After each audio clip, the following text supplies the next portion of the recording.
¿Qué tienes, amor? ¿Estás triste?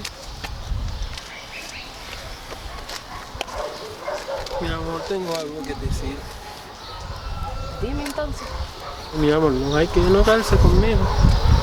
Bueno, si tengo que enojarme, me voy a enojar, pero si no tengo que enojar, no me voy a enojar. Depende de la palabra que tú me vas a decir, porque yo no sé lo que tú me vas a decir. Ya, ok, ya. Te entiendo, pero me da miedo decírtelo. ¿Y es algo malo? Sí, es muy pesado. Pero dime, amor, entonces. Dime. No si te yo vas a puedo enojar, ayudar. no te vas a enojar. No, no me voy a enojar. No quiero que te enojases conmigo. No, amor, no me voy a enojar, dile. Ya. No te vas a enojar. No. ¿Sabes qué, mi amor? Estoy engañando. ¿Cómo? Hodimla. ¿Cómo que tú me estás engañando? Dime. Pero mi amor, tranquilízate. Dime cómo que tú me estás Tú engañando. me ¿Con prometes qué? que no vas a enojar.